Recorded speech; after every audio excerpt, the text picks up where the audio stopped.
There was a time where, more often than not, superhero games weren't great, especially when talking about Batman games, with most of the Dark Knight's attempts at video games being movie licensed or rushed out to capitalize on the popularity of the animated series. But this all changed after the cancellation of the Dark Knight movie tie-in game that, let's just say, had a pretty rough and expensive development, especially considering it never saw the light of day. This was pretty much the last straw for WB, and they knew that something had to be done. Introducing Batman Arkham Asylum, a dark and atmospheric game that would perfectly balance staying true to Batman's long history, all while still telling its own story and creating its own world. Being marketed as the Batman game you've been waiting for, the developers knew they had something pretty special with this game. However, leading up to its release, many had low expectations, thinking it would be another rushed project like the Batman games that came before it. But to everyone's surprise, Arkham Asylum was an instant classic, not only reinventing what a Batman game could be, but also changing superhero and action games for years to come. What's up, everyone? My name is Sebastian, and today I thought we'd all enter the madhouse as I give you my thoughts on Batman Arkham Asylum. Welcome to Gotham, a corrupt and violent city full of crazed criminals, and watching over it is the Batman. This game starts after all the action has settled down. The Joker is in Batman's custody and is being transported to Arkham Asylum. But something doesn't feel right. Joker's never let himself be captured this easily before. To ensure nothing goes wrong, Batman requests to tag along with the guards while Joker is taken to a cell. On the way, we learn that all the prisoners from Blackgate Prison are locked up in Arkham due to a fire at Blackgate that forced GCPD to move the prisoners to the asylum. After reaching a certain point into the facility, Batman can no longer continue escorting the Joker due to concerns that his presence will aggravate some inmates.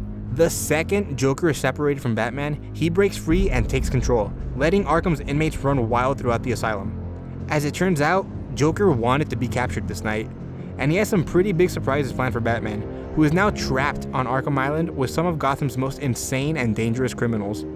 Batman has one hell of a night ahead of him, as he must now face off against several of his archenemies and put a stop to whatever the Clown Prince of Crime has in store.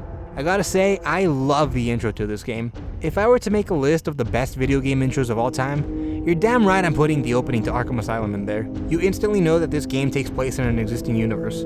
No origins, no introductions. The first time you see characters like Jim Gordon, Harley Quinn, and Killer Croc, the characters speak to each other as if they've had a long history with each other. And throughout the game, we get hints at past encounters Batman has had with his villains. Most notably being that Barbara Gordon is using the alias Oracle instead of Batgirl. Oracle, can you hear me? Loud and clear. What's up?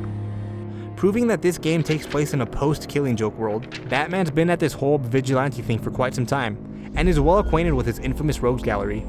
The game wastes no time putting the player into the role of Batman, throwing you right into the story as it's happening. After Joker makes his escape and takes over the asylum, you're immediately introduced to combat. Combat in this game mainly consists of your attack button and your counter button. You'll beat up thugs using the attack button until you see these little spider sense lightning bolt looking things pop over someone's head. And at that point you press the counter button in order to avoid their attack. If this combat system seems a little familiar, it's probably because for a while after this game's release, most action-adventure games use this exact mechanic. Because of this, over the years, Arkham Combat has gotten a bad rap for being overused and uninteresting, but you gotta give this game some credit for being one of the first, if not the first game, to popularize this combat style. And in my opinion, the Arkham series does it better than any other imitation of it. Do I think it's overused in games? Well, yeah, a little bit. But it's one of those things where if it ain't broke, don't fix it. Where yes, I would love to see new combat mechanics be developed to further evolve the video game medium, and I'd say in recent years, there has been plenty of games that are doing just that. But the Arkham Combat is still flashy to look at and simple enough to wrap your head around, where pretty much anyone, regardless on how much they play video games, can get the hang of it. Plus, when done right, this combat style can still be pretty fun, if they manage to include different moves and abilities to change it up a bit. Which, fortunately, this game does just that. As you progress through the game, you unlock several different Bat gadgets that you'll need to use to progress. And the cool thing about them is, most of them have a shortcut command that you can use for quick access to them. What this means is while you're in the middle of combat, you could use some shortcuts to take advantage of some fun toys Batman has in his utility belt. Throw some batarangs or grappling hook an enemy closer to you. These gadgets are just a thing to help vary up the combat a bit. And sure, later entries in the Arkham games do a much better job at incorporating gadgets into the flow of combat, but this in no way means Arkham Asylum is unplayable by today's standards. The slower flow this game's combat has in comparison to later games, to me makes Batman feel a little tankier, which I don't think is necessarily a bad thing at all. But brute force isn't your only option when it comes to taking down baddies. Batman is the master of stealth, and the game lets you do just that. At any point you can go into detective vision, which is essentially an X-ray vision mode you can use to see enemies' locations through walls. With this, you can learn enemy patterns and avoid them when they're in groups, making it easier to pick them off one by one. You can hide up on gargoyles or crawl through vents to make your way around enemies and get behind them. It's super satisfying taking out entire rooms without anyone ever knowing that you were there. And being perched up on a gargoyle and dropping down on an enemy will never not be the most badass thing ever. I will say detective vision is extremely overpowered in this game, and there's no downside in gameplay to always having it on, which I feel is a bit of a problem, because I tend to find myself leaving it on even in situations where I don't need it. And looking at the environment through this X-ray filter really makes you miss out on just how much detail Arkham Island has.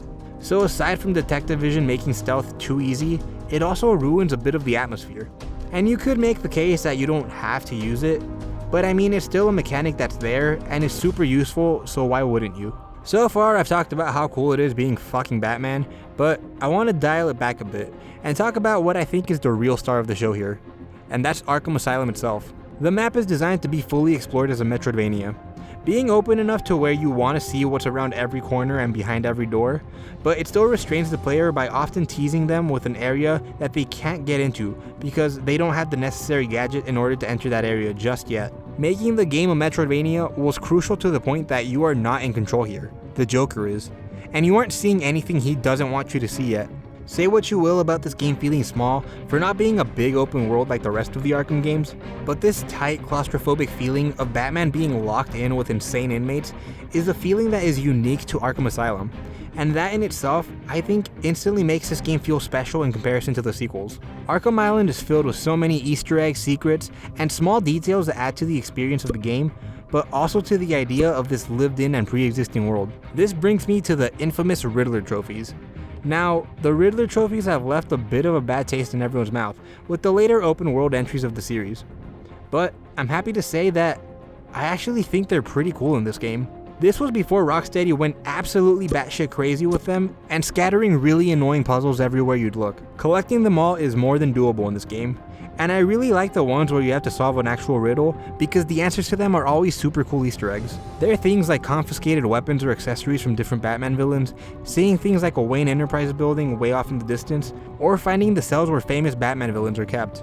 I love these, especially when you see something from a character that isn't in the game. The little detail of finding a cell that's covered in ice is more than enough to give me the idea that Mr. Freeze is out there somewhere. He has a history with Batman and Gotham, and he's out there doing something right now. You never see the character, but you know he exists in this world. One of my favorite Easter eggs is this moment in the game where you walk up to a cell and see either Gordon, Cash, or Sharp locked inside of it. The glass wall keeping the prisoner inside is covered in slimy handprints, and if you use detective mode on the person inside, you see that they have no bones, which is a super cool detail to really seal the deal to the player that this is Clayface in disguise. Another shout out goes to finding Ra's al Ghul's dead body in the morgue and coming back to this location later and seeing that the body is gone, hinting at the fact that he was resurrected. This game does such a great job at building the world through its environment and suddenly giving Gotham this rich history without pushing exposition or origins into the player's face. And the game teaches you to look for stuff like this right away, because after the very first fight you have, to your right, you see a cell covered in green question marks, telling you that this is Riddler's cell, and at that moment you know, fuck man, this game's gonna have some pretty cool shit to find. And one of the coolest things that you see in this game is easily the Scarecrow segments. They mix up the gameplay by turning the game into this fixed camera angle, almost like a side-scrolling minigame, where you have to avoid Scarecrow's line of sight. Visually, it looks amazing, especially the transitions into these segments, as the environment slowly changes from the normal asylum to some surrealist looking background. And something that you may or may not notice during your first playthrough of the game is Batman's subtle coughing as fear gas enters the room. It's really well done, especially the last one, that makes you believe that the game glitches out and has you replay the opening, but with the roles reversed. This moment is such a highlight in the game and one of the many completely unexpected surprises, which may seem a little cliche now with more modern games, but at the time was super unique and still manages to get me super hyped no matter how many times I see it. Like I said earlier in the video, this game has no real introductions to characters, and it doesn't ruin the flow of the story by giving you unnecessary exposition on each one's origin. Batman has the most iconic villains in comic book history. Most of you probably already know these characters. But if you are new to the world of Batman, or still want to know more about the villains, you can still get to know these character stories through their audio interviews, which you can find laying around the asylum. Along with the interviews for the inmates, you could also learn the story of Amadeus Arkham, the founder of the asylum. This is a perfect way to give players the backgrounds to these characters, and the way that it's presented makes sense to the setting of the game. And what's great is that you can listen to them outside of the pause menu, so you're at no point taken out of the main experience by checking them out. The character designs and art style are great. Everyone has a modernized design that are still faithful to the character. The art style is realistic for the time it came out, but still feels like a comic book, with some exaggerated proportions on characters like the Joker. Adding to the overall journey you go on is the damage that the Batsuit takes throughout the game. Holes in the cape, tears and scratches on the cowl, and cracks on the suit exposing Bruce's chest give a great visual representation of the hell Batman just went through. And I just want to say I'm a sucker for death screens and messages, and this game kills it with them. When you die, one of Batman's villains will walk up to presumably your dead body and talk shit to you. Bye bye, Bats. Mwah! I think it's a cool detail that makes even failing at the game fun. The game has such a cool style that I think holds up visually for sure, especially with the remastered version. Audio design is just as good. The music is authentically Batman, giving the sense of heroism and justice, all while still being dark and atmospheric, and it subtly changes as you transition from being in full stealth to full hand-to-hand combat. And I'm sure I've been saying this a lot when talking about this game, but one of my favorite parts is hearing the little jingle. If you've played the game, you know the one I'm talking about. Then after it, hearing Joker coming through the intercom and either talking shit or making a joke towards Batman, or pretending to be an actual warden and giving announcements. Joker here. Remember, I'm watching all of you. Wherever you are, even you. Yes, you. And what really sells it is the amazing performance by Mark Hamill, the only voice I will ever hear when I read Joker dialogue in comics. Mark Hamill is obviously gonna be amazing since he played Joker in the animated series. 137 million? Yes, and if I don't pay up, I'll go to jail for tax evasion. I'm crazy enough to take on Batman, but the IRS, no, thank you. And with that said, this game also got Kevin Conroy to reprise his role as Batman, and Arlene Sorkin to come back to play Harley Quinn. I am vengeance. I am the night. I am Batman. Knock knock, Puddin'. Say hello to your new, improved Harley Quinn. I grew up on Batman the Animated Series and the new Batman Adventures, so these voices mean a lot to me, and forever are engraved into my mind as the canon voices I will forever hear when I read dialogue from any of these characters in comics. So the fact that Rocksteady got them for this game showed that they were taking this seriously, and wanted to live up to their promise of being the Batman game you've been waiting for. Plus, I've always kind of liked the idea of this game being connected to the animated universe in some way. Clearly, I fucking love this game, but unfortunately, there is no such thing as a perfect game. The biggest issue this game has for me is the boss fights. They aren't super interesting or engaging. Hell, I mean, fucking Bane's boss fight over there is basically the same thing as taking down one of the bigger Titan thugs that you fight a million times during the game. None of them feel really special for who these characters are and the legacy that they have. You just kinda dodge around until they get tired, then hit them, then dodge around until they get tired, rinse and repeat.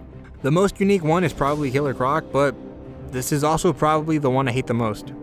Every time I replay this game, I sort of dread reaching Croc's lair, because this segment is so slow and boring, and feels really repetitive the second or third time Croc pops out of the water.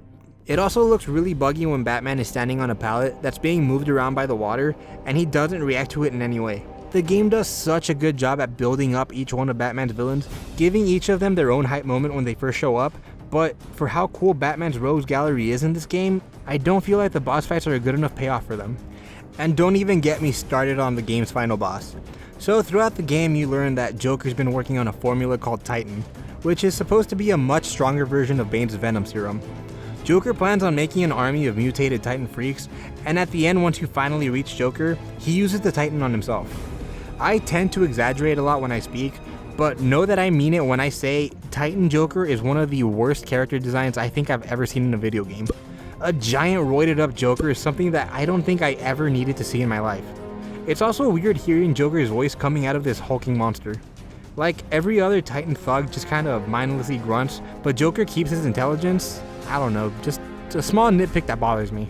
Worst of all is this fucking stupid ass mohawk he has. Like why?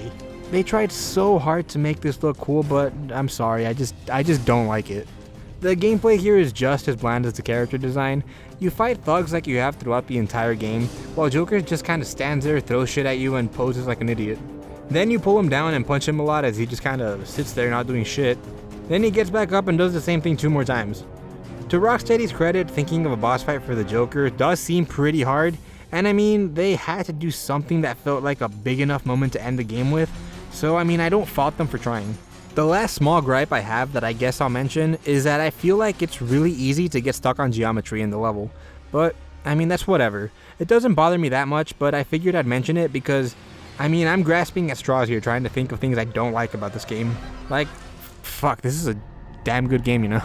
Batman Arkham Asylum set out to be the best Batman game ever, with the promise that this is the Batman game you've been waiting for. I'd say that they more than accomplished this goal when it came out. Sure, sequels came out and improved upon the gameplay and have a much bigger scale, but the more intimate setting of Arkham Asylum makes this game unique from its sequels, and creates an experience that is so different from the rest of the series that I feel like that alone makes this game hold up and worth playing today. Batman Arkham Asylum is an absolute masterpiece, not only as a Batman game made for hardcore and casual fans of The Dark Knight, but also as just being a damn well made action adventure game, and pretty much creating the formula that, for better or worse, inspired so many action adventure games that came out after this. If a game is so well designed that other developers look at its mechanics and want to implement them into their own game, I'd say that's probably a pretty good sign. Sure, boss fights can feel a little uninspired, but every other aspect of the game, from story to gameplay to level design, was so carefully made with so much love given to the source material that I can overlook that. I love Batman Arkham Asylum, and it's a game that I've replayed so many times, and I still find myself replaying to completion constantly. And there you have it, my thoughts on Batman Arkham Asylum, a legendary video game that heavily influenced the industry and still holds up today. Now I'm really curious of what you think of Arkham Asylum. Let me know any stories of the first time you played it, or just some general thoughts on the game. You can also leave me a suggestion for a game that you want to see me cover in the future. I really hope you enjoyed this video just as much as I enjoyed talking about Batman for a while. And if you did enjoy it, I'd appreciate giving the video a like, sharing it with your friends, and subscribing if you haven't already. Follow me on all the stuff that's on the screen to keep up with whatever the fuck I'm doing. Hope you all have a great rest of your day and or night, depending on when you watch the video. And with all that said, that's it for me for now, and I'll talk to you all next time.